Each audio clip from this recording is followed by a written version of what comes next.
educated in their home country and came to the US, saw an opportunity to get better education, and then many of them do stay. And I think it's a very important source of talent for the US. And maybe we could come back to that later. But I think it's really important. If you look around in academia, in industry, many of them do come through this route of getting an advanced degree and ending up staying. It's been the main source of innovation in the US. Absolutely. If you look at top management CEOs of big companies, many of them come through this route. That's very important. Well, while on this, I mean, do you see that as something that's likely to continue? The pendulum has swung to the other side in recent years, and you see a lot of soul searching about immigrants or foreign students and openness in research and things like that. And that, I think, that creates an environment in which, when for a potential student from other countries looking at the US, and they would begin to think about whether this is the right place for them, or rather they would go to some other countries to get their education and the experience. When I was just graduating from college, that answer is very obvious. Where do you go? The US, of course. But now you've got optionalities. Now you got options, and also not only options from a pull point of view, but from a push point of view. Correct. A lot of people felt that the US may not be so welcoming as before. And so I think that route or that flow of people is somewhat in jeopardy. What is a semiconductor? A semiconductor is a material that, as its name implies, not very conducting, not very insulating, and somewhere in between. And why do I want something in between? It's because a full conductor would be something like a piece of metal, like copper or silver or that kind of thing. Right? So a full conductor. Now, not a full, but a real conductor, basically. Why semiconductor? Semiconductor is used to build switches, like electrical switches, wall switches, flip on the switch to turn on the lights.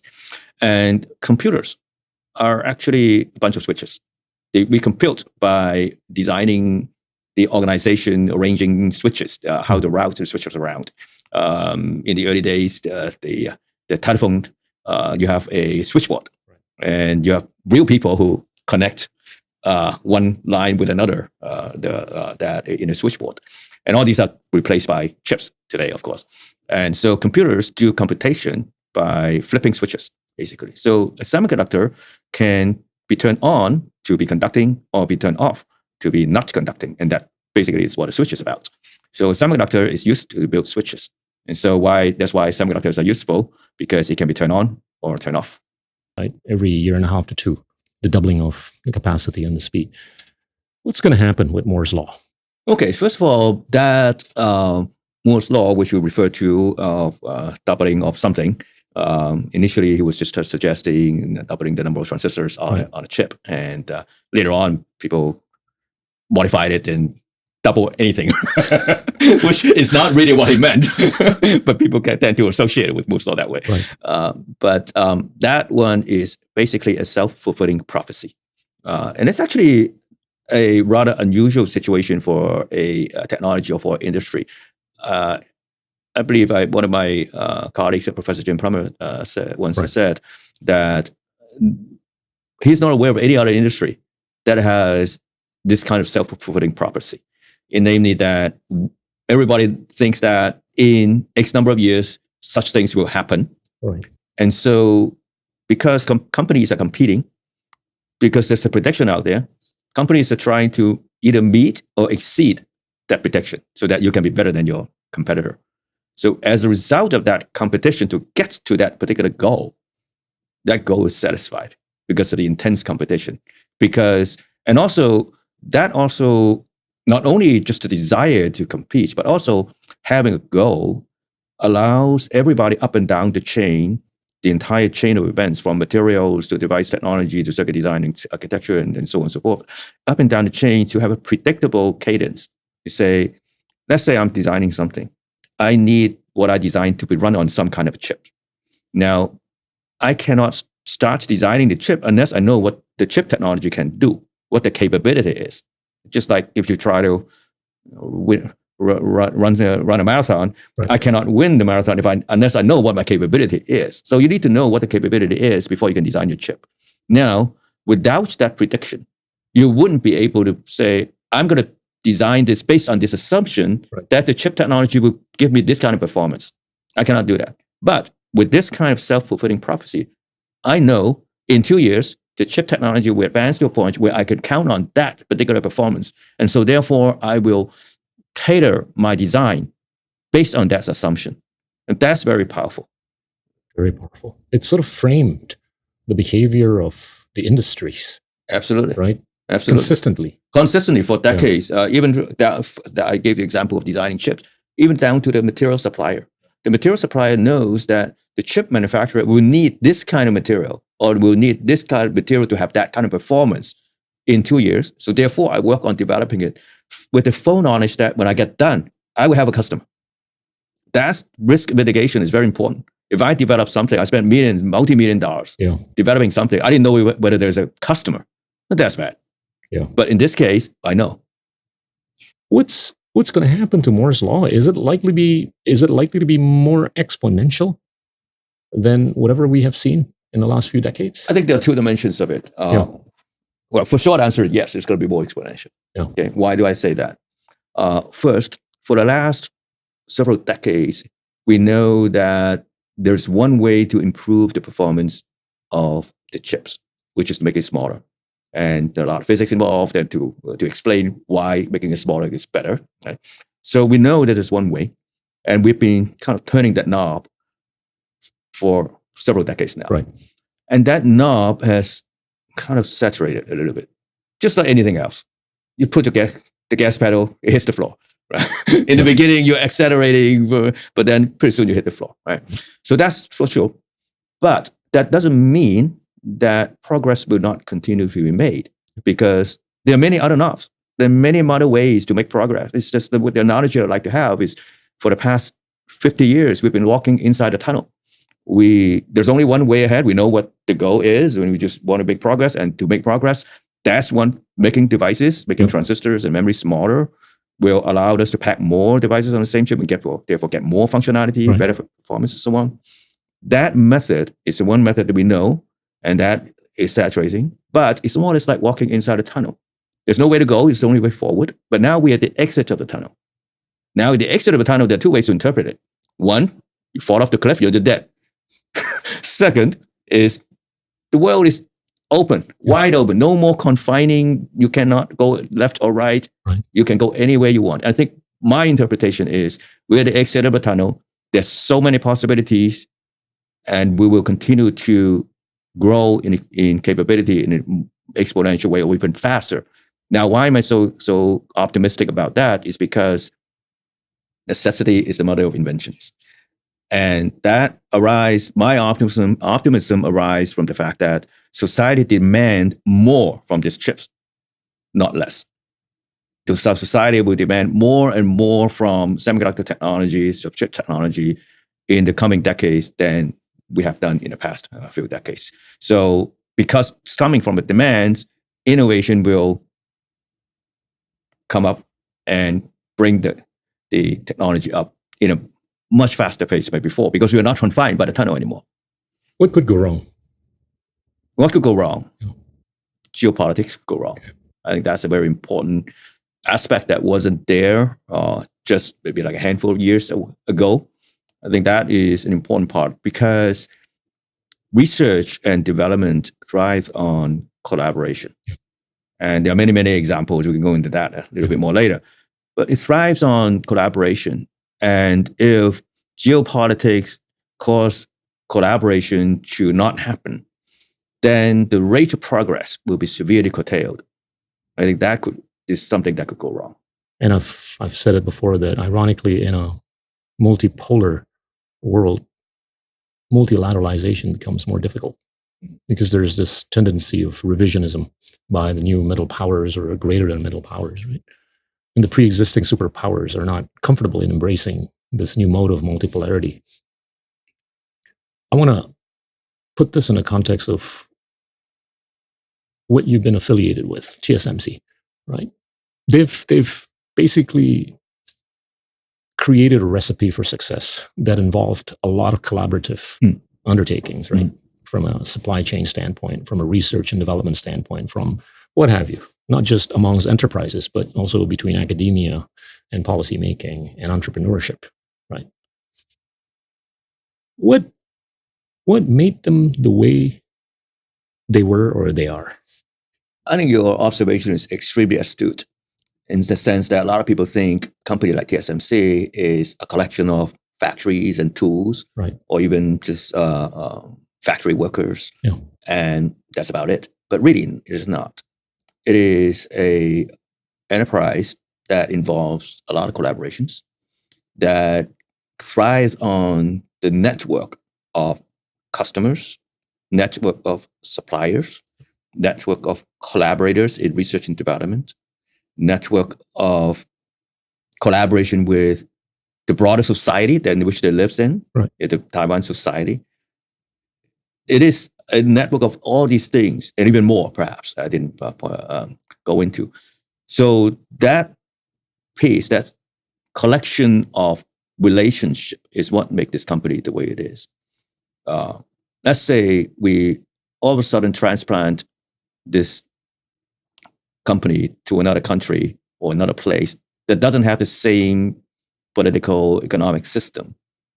It is highly questionable whether they can continue to operate the way it is. How do other countries try to replicate just any bit of what TSMC might have been able to do? And I'm not singling TSMC out here. There have been others that have been legendary and great, right? The Samsungs of the world, the Intels of the world. Absolutely. But I think TSMC has proven itself to be very resilient and very different. And their success seems to be sustainable so far. So far, yes. Right? And go back to the history of how it came about. Go back to that conversation between Morris Chang, the legendary Morris Chang, with somebody or some people in Taiwan that made it the way it has become. I think there are two, if not more, at least two very important elements. One, technology competition is really a talent competition. First, talent. Yeah. Second, the broader society's support of the industry, not just the company, but the industry itself. The whole, you need a infrastructure for the company to exist, and suppliers, customers, and so on. So let's talk about talent first. Right. Taiwan in the early days of the 60s, 70s through the 80s and 90s have sent, well, it's not that the government sent them, but students from that era, all after they graduate from college, they all went out to the US, to Europe, outside of Taiwan, who has more advanced education achievements in the universities to get education. And many of them stayed in the local host countries to gain work experience. And in time, many of them go back to Taiwan to continue the career for a variety of reasons. Talent, the flow of talent is one of the most important things. If you look at the leaders of the tech industry in Taiwan today, many of them were educated in the US through this route, getting educated in college, go to other countries, the US, Europe, and so on, and go back to Taiwan, have work experience, go back to Taiwan, bring the work experience, bring the knowledge with them. And that is very important. That is, I would say, perhaps is one of the major ingredients for the success. And it's not just limited to Taiwan, Korea as well. We look at the many top management in Samsung and Hynix and so on. Many of them were educated in the US. So that's one part of it. But that's one piece. But the other piece, which is important, is the support of the society. If you think about how the semiconductor industry was started in Taiwan, it was really supported by the government. It's industrial policy, basically. The Taiwan government decided that this is an industry they want to get into, and they supported it with building industrial parks, with starting ITRI, the Industrial Technology Research Institute, which spun off TSMC and many other companies as well. So the government really had and the government really supported it, building industrial parks, finding other pieces of the puzzle to fill in the infrastructure for the semiconductor industry, and also basically the technology industry. Back in the 80s and 90s and the early 2000s, Taiwan basically manufactured about Basically, it's the world's manufacturer for PCs and everything, even bicycles. In bicycles, bicycles as well, yeah. And so the government really supported it with really strong industrial policy. That's amazing. Now, in early days, a lot of the intellectual property with respect to the microchip technology was done in the US. Do you think that with the benefit of hindsight, if the US were to decide otherwise, meaning they would have wanted to onshore the manufacturing capabilities as opposed to offshore the manufacturing capabilities, would things have been different? This is a very complex problem that I've been thinking about more recently, and I haven't come to any reasonable resolution or answer yet. And I can tell you what the kind of disconnect or problems are. One is in the US, as I said, this is a technology competition, it's a talent competition. If you look at the cost of talents in Asian countries and in the US, the cost differential is pretty high.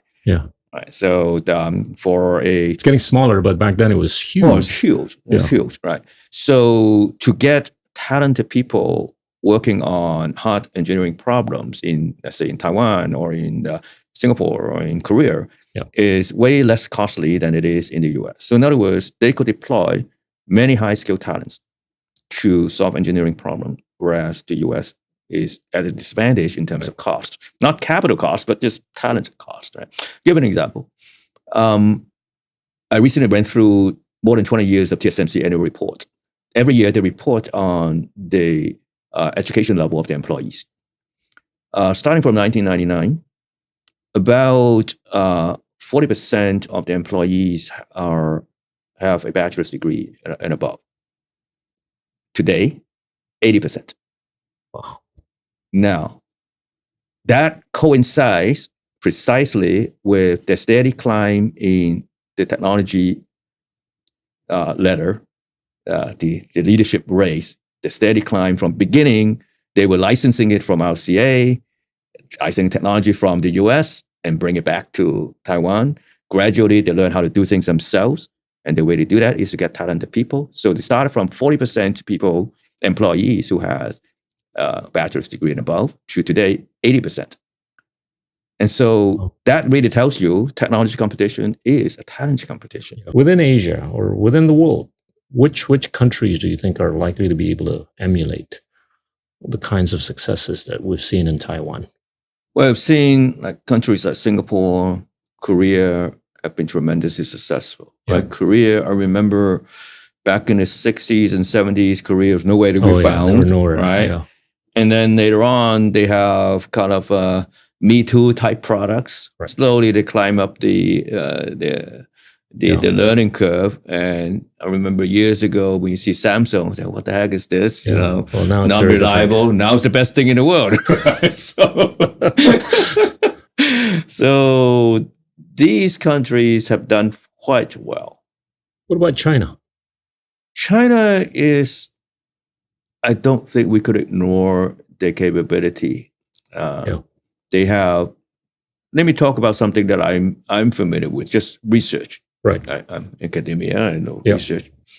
Years ago, we have technical conferences, and we see papers from China. And say, forget it. Just quality is so bad. It's not even competitive. No, it's very different. That was probably in the 80s and the 90s. Now, they're better than us. They're better than us. If you look at, I've looked at papers, publications, data from key conferences in the chips business. For example, in the International Electronic Devices Meeting, which is a device technology conference, the biggest one in our field. International Solid-State Circuits Conference, the Circuits and System Conference in our field, the two biggest conferences in our field. You basically flipped. Years ago, the U.S. had the majority of the papers. I remember there were roughly about 40 to 50% of the papers from the U.S. And China, maybe 20, 30 years ago, there were nowhere to be found. Today, China and Asia, the papers are more than 40%, almost close to 50%. Oh my gosh. And the US has steadily declined from 40, 50% to 30 to 40%. And the rest of the world, principally Europe and Japan, has basically fallen off the cliff. So the research and development, the research capability in Asian countries, China, Korea, Taiwan, Singapore, and so on, have really become the strongest region in terms of producing good quality research. I'm not just talking about quantity, just quality. And the only thing that I see that the US is still a little bit ahead is in coming up with the new ideas. Any new ideas that we come up with, once they become known, this is a good idea. And next week it will show up in China. It will show up in China. Not only that, they do it better than you. Yeah, I cannot compete anymore. They have better resources. They have more students. They have more funding from the government. I cannot compete anymore. I have to get out of that field. I want to get back to this, but I want to ask you about two countries like India and Israel. I mean, they have tremendous human capital. Oh, right. Do you see them as contenders in being able to, replicate the kinds of successes? India has tremendous potential. It's tremendous potential. Their human capital is unbelievable. Not only they are a very populous country, of course. Right. They got scale. Yeah, they got scale, right? And the statistics work out for them, right? When you have scale, sure, then there are going to be outliers who are really smart and very innovative and so on, just like China, right? So that they have. That's very important. I think they have tremendous potential if they do things right, because they got scale, the people are smart, right? And in terms of Israel, they don't have scale. With the advent of AI, how do you think the speed of new ideas creation is going to be impacted? I think the speed of new ideas. You can get AI to create a paper, right? Pretty much. Yeah, but I think ideas still come from people. It's the acceleration from an idea to something useful that AI will be able to help with. The ideas still come from people, but today there are a lot of barriers and times and efforts required to bring some idea to fruition. Perhaps the advent of AI would shorten that life cycle, but the ideas still come from people, I believe. Now, AI would really help with the US and more advanced countries to get back into the game of manufacturing. Let me explain why.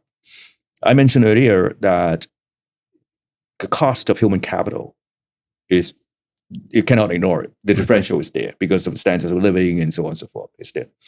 Now, with AI and robotics, we should be able to make a lot of progress in advanced manufacturing, because in advanced manufacturing, you need many high-skilled people, because those manufacturings are so complex. It's not like repeatedly doing things over and over again according to a recipe. You need to be able to understand the process, improve on it. And those require high-skilled people, highly educated people. Now, the developed world have very high costs for human capital. That being the case, you want to make really good use of those people. Those productivity has to be made higher. And the advent of AI, robotics would allow developed countries to deploy these highly skilled people much more effectively than before. And so using that would allow us to level the playing field a little bit about the cost of high-skilled labor.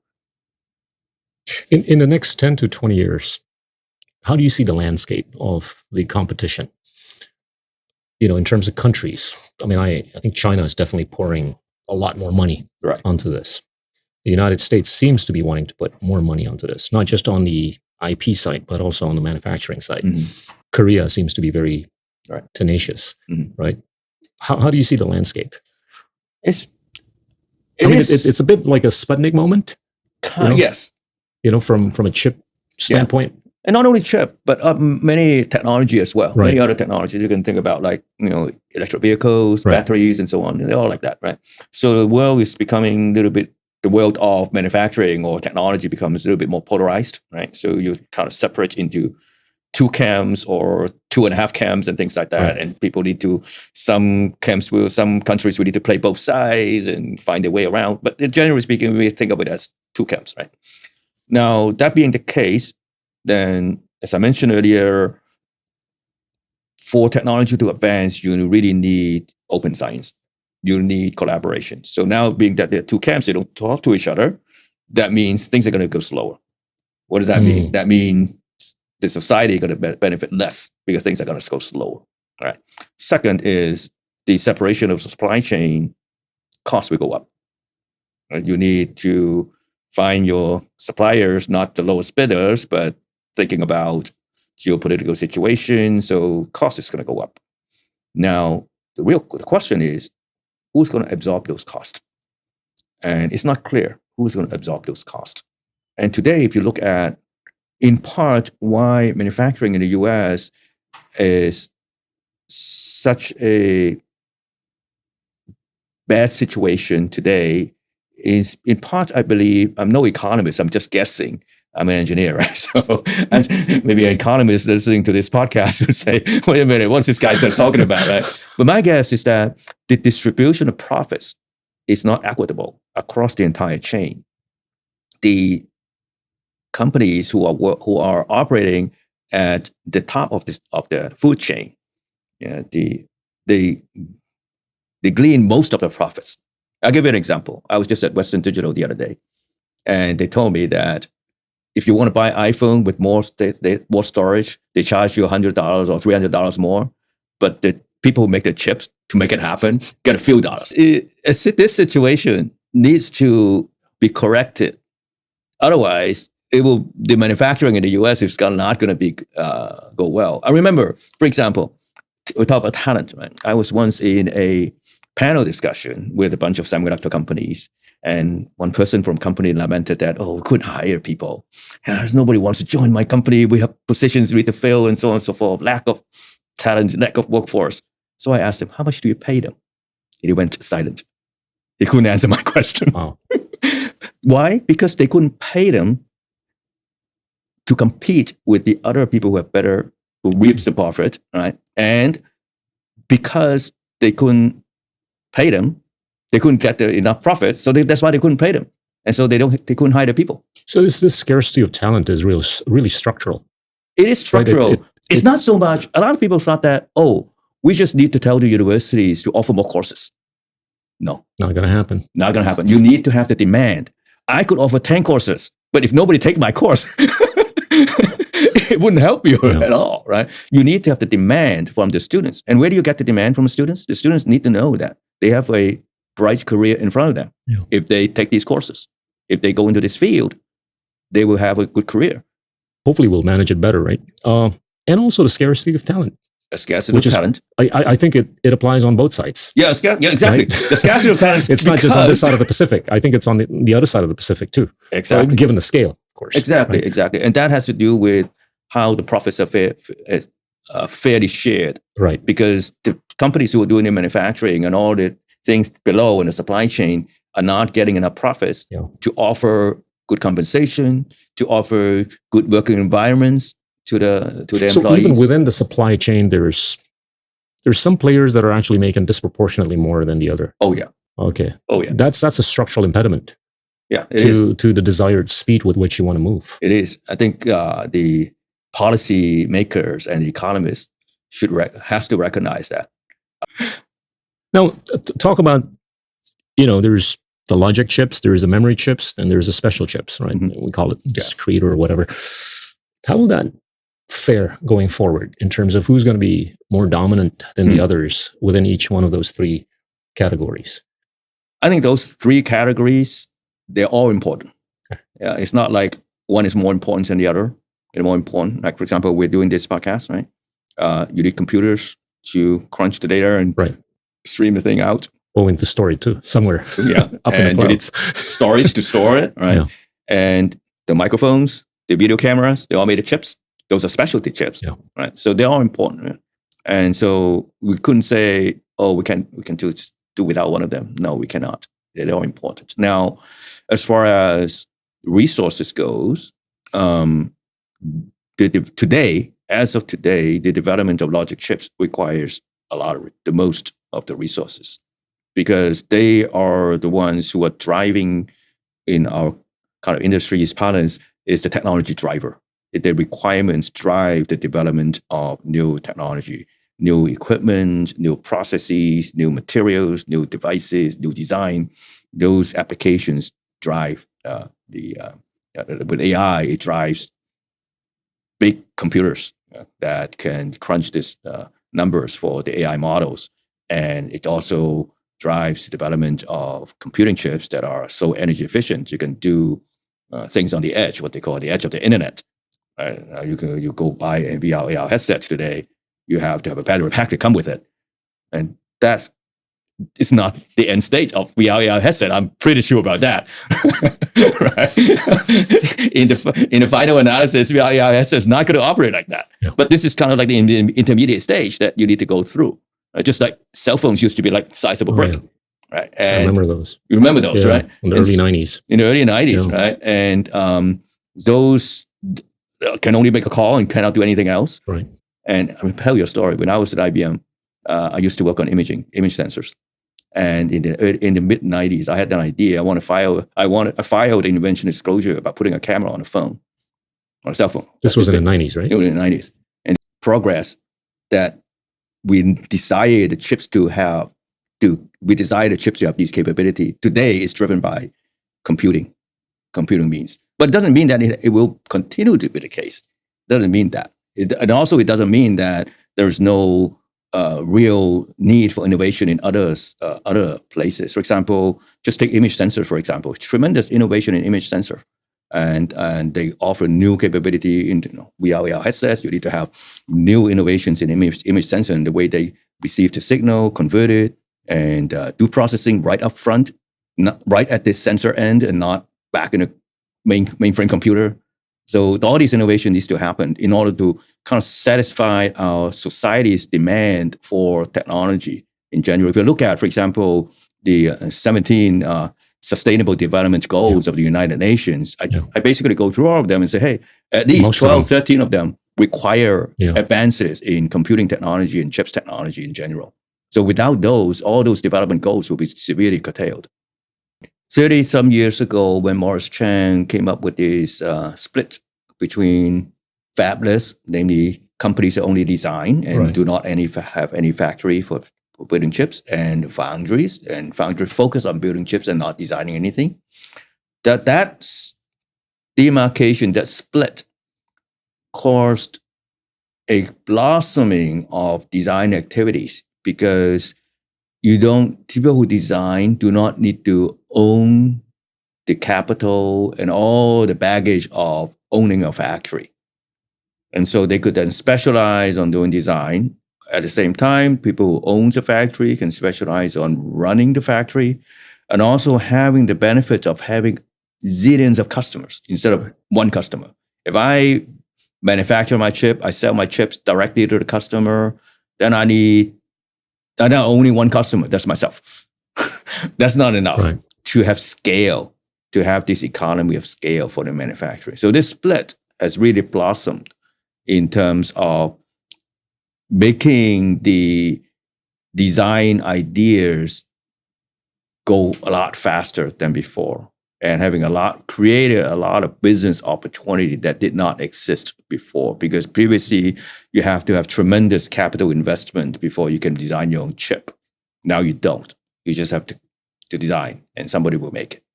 Now that split has gone on really well for the last 30 some years. But today, if you look at the fabless and the foundry, they're not really split. They're actually together. Companies like Apple, Qualcomm, NVIDIA, AMD, they show up at the foundries every day. They tell the foundry, hey, run this wafer, try this experiment, show me the results, give me the wafers so I can test it myself. So they are actually doing a lot of the development work of the chip itself. So the leading edge technology basically are today co-developed between the foundry and the leading user. Whoever placed the largest order have a big say in how the technology is going to be designed and optimized. But what about skin on a game, though, in terms of manufacturing capabilities? Are they likely to put more skin on It it? seems to be the case. There are indicators in there already. For example, Sony put in money in Japan and kind of work with, collaborate with TSMC to build a factory in Europe. The collection of automobile companies putting their money down to build a factory there. Talk about this company in Amsterdam or in Netherlands, ASML. Mm-hmm. They make a pretty fancy technology, right? Ultraviolet lithography. Yeah. That's well needed for a bunch of things, right? Talk about that. Oh, that's history. A technology marvel. Yeah. If you go into the details of how this machine, the EUV machine, the extreme ultraviolet lithography machine, is really an engineering marvel. Now, it is also a statement about two things. One, it's a statement about a global supply chain. The laser comes from San Diego. The lens is polished in Germany. The mechanical movement came from Connecticut. So it's not just the Netherlands. It's a global supply chain of not only the machine parts itself, but also the knowledge. A global supply chain of knowledge. That's one. The other one is an example of open science. The first EUV papers were published in the late 80s by a group at Bell Labs, and then followed by a bunch of conferences in which researchers in Japan and in Europe all participated. And those formed and then the US national labs participated in the development of the early prototypes in the Department of Energy, the national labs. All these, and then companies start coming in, Intel, TSMC, and so on, and start investing. And we're talking about global companies, right? Not just one country, global companies investing in it. And years later, 30-some years later, or maybe 40-some years later, you have this wonderful machine. And that's all coming from a global collaboration of researchers, generating knowledge, sharing the knowledge, and bootstrapping from themselves. And that's a very important lesson for us to learn, is that if you cordon yourself off from the rest of the world, you wouldn't be able to achieve that.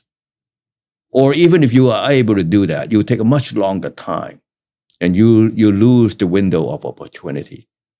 That's a very important lesson to learn in this day and age of geopolitical tension, and everybody wants to kind of have everything to themselves and not sharing with each other. If you don't share, you don't gain. You gain back more than we share.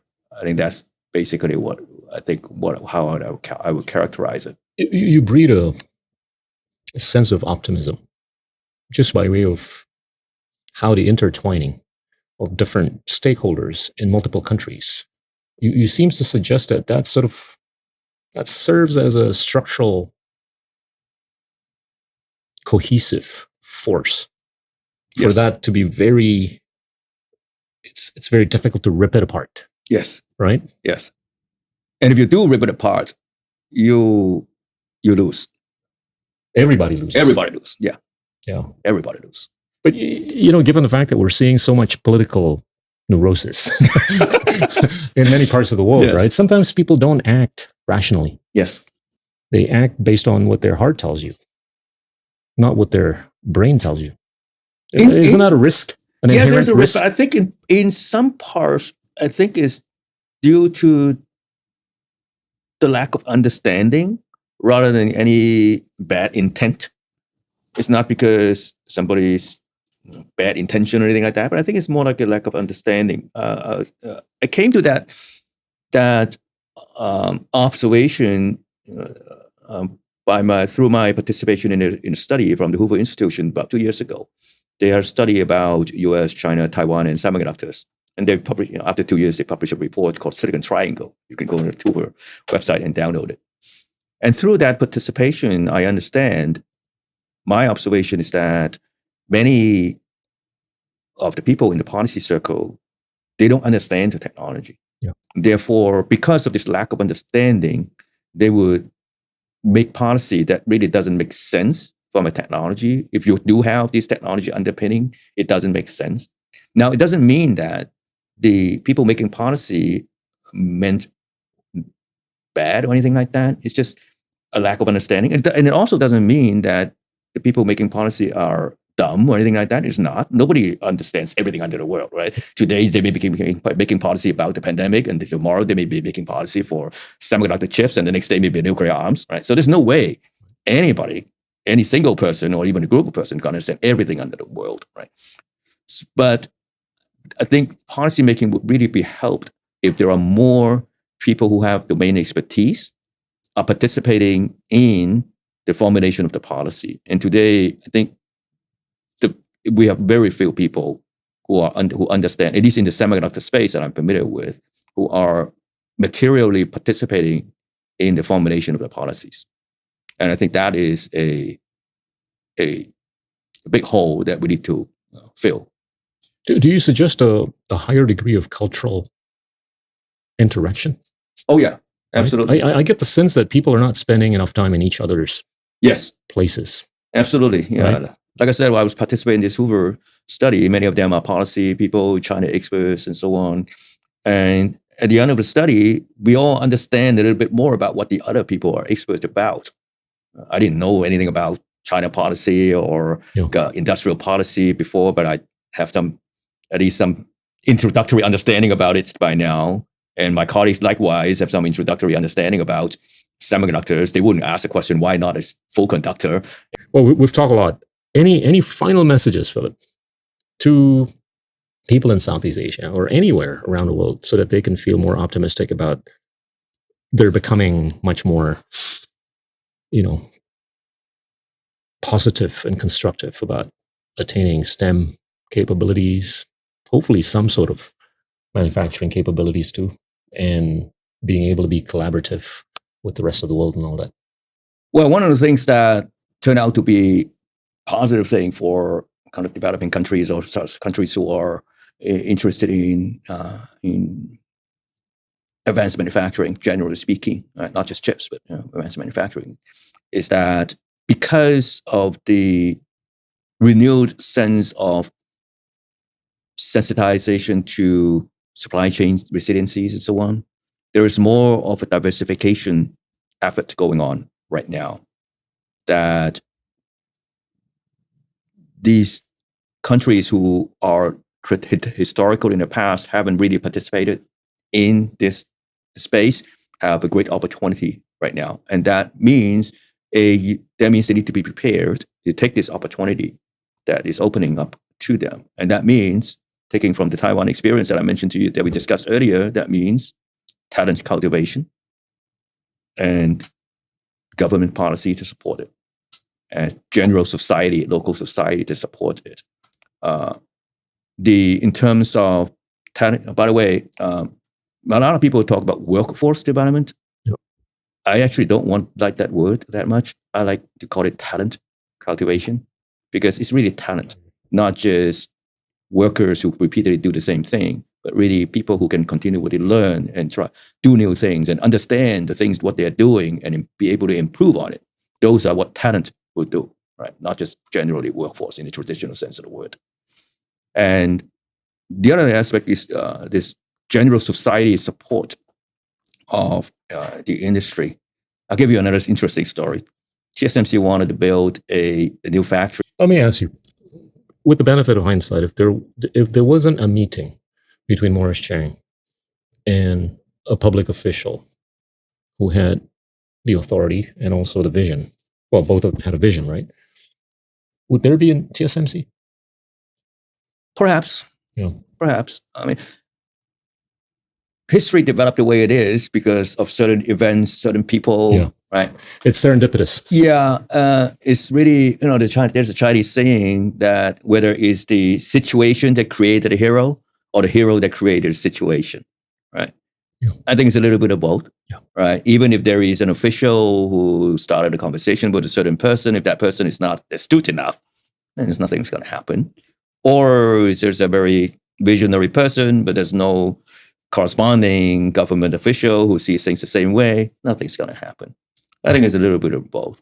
And I think it's a little bit of both. And earlier you asked about any lessons about Southeast Asian countries. I think there's also a lesson to be learned in the US as well. In the US, we talk about onshoring manufacturing. To me, it sounded like giving a fish to somebody. Yeah. You haven't taught them how to fish. Yeah. I agree. Right. And that's important to understand. And the other thing is manufacturing and innovation or R&D, research and development, go hand in hand. Manufacturing is not just doing repeatedly the same thing to a recipe. There's a lot of innovation on the manufacturing floor. How to improve on the manufacturing process, how do you get better yield, how do you turn the current generation of technology a little bit better so that you can offer a newer version of this technology based on this current one. Just slight change, not big change, but slight change that provide value to your customer. How do you do that? And TSMC does that a lot. Every generation, they will come up with innovation on the manufacturing floor that turn it into a product that's slightly better than the previous one, that brings the customer in. You can tell the customer, hey, for a small price increase, you could get much better performance or energy efficiency or better cost that doesn't require you to go to the next jump. That's value to the customer. Yeah. So the manufacturing and research and development and innovation really go hand in hand. Yeah. That's one piece, one side of the coin. The other side of the coin is that research and development has to be really close to manufacturing. Otherwise, you're dreaming up with solutions that not manufacturable. And how do you know what is manufacturable or not? Yeah. By being very close to the manufacturing floor. So in other words, it is very difficult to have the research and development divorced from the manufacturing. Yeah. And so if we just say, hey, company X, just come to Ohio, Arizona, Texas, whatever, and build your fab, that's, I think, just basically isolate that so-called manufacturing from the rest of it. It's not going to be successful. You got to be cognizant of the inseparability of the two components. Those are two sides of the same coin. Those are two sides of the same coin. You cannot just say, I only bring manufacturing onshore and I don't do the R&D, and that's very important. So in other words, all these chips subsidies of $52 billion of CHIPS Act, right? 39 billion goes to the manufacturing subsidies and 11 billion go to R&D. Should be flipped. Well, it may not be flipped because it takes more money to do the manufacturing, but the importance of which is flipped. The R&D. The most important one is the $11 billion. If you do that part right, I'm saying that not because I'm academic, I do research, right? But if you don't do I would this even right, put a greater number for R&D. Exactly. Than 11. Right. That has to be done right. Otherwise, you'll get a fish and you ate that fish and then that's it. You got to teach the fishermen how to fish. Absolutely. And I think that is the most important thing. And for the fishermen to be successful, you need to be able to talk to other fishermen. Yeah. So you know where the fish is. Yeah. And you got to have a boat. Yes. You got to have a boat. Yes. There has been a lot of rhetoric about friendshoring, reshoring, offshoring, right? In the last few years. But if you take a look at the empirical evidence, call it Southeast Asia, capital formation hasn't really moved up in a meaningful manner. And I would speculate or even hypothesize that a lot of that is because of the lack of investment on a human capital, right? And the onus is really upon us to get our act together. There is a desire to reshore. There is a desire to reallocate. But if we're not ready, it's not going to come. Yeah. Well, and it hasn't come as much as we would have hoped for. Yeah, to capture the opportunity, you need to be prepared. And this talent cultivation is really to be prepared. You look at China as an example. They graduate more engineers than anybody in the world. Yeah. And that's how they becomes a manufacturing hub of the world. Yeah. And to go to Shenzhen, it's unbelievable. If you want to build something, some hardware, you got to be there. Yeah. They have not only the people, but also the infrastructure, And the people is really amazing. They know how to do things.